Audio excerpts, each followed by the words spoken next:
Shugor nakaslem jong unongsan Hima.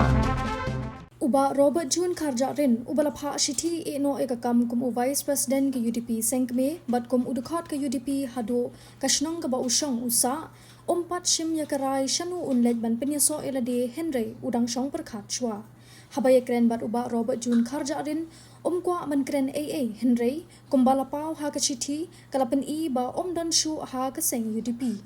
Haba kali biang Shano kaseng ba undet ban penyaso ka jubab jong u kalong ba umpat rai namar umpat kwa ban kren AA kumban chiping mau uba Robertjune ude ukurtong MP Lok Sabha bala penyeng da kaseng UDP ha ka election house nem arhajar apusau Henry ulasha rem no bat menta ka UDP klase da uwe ukurtong uba VGK kenta ban yakun ya kanik election chiteng samoy ka MP election Uba Robertjune ulapha ikashithi show president ka UDP Sengkme banmi no nakaseng kadai ha kalai trik menta ubnai jilio da kabakdo ba omsno tanat bagi MLA ka UDP kin kershan u James ke sangma kumukurtong ke MP Raja Sabha klem dawan ra ha ka CEC jong ka UDP namar udai nakaseng MPP Ha kani ka shithi ulapan pau ba kani ka jengkershan ke UDP ya ukurtong ke NPP Raja Sabha kalapin klumar hipat ba haba ke UDP kabala sei kertong banyakhun ya ke election MP Lok Sabha kaban salong shen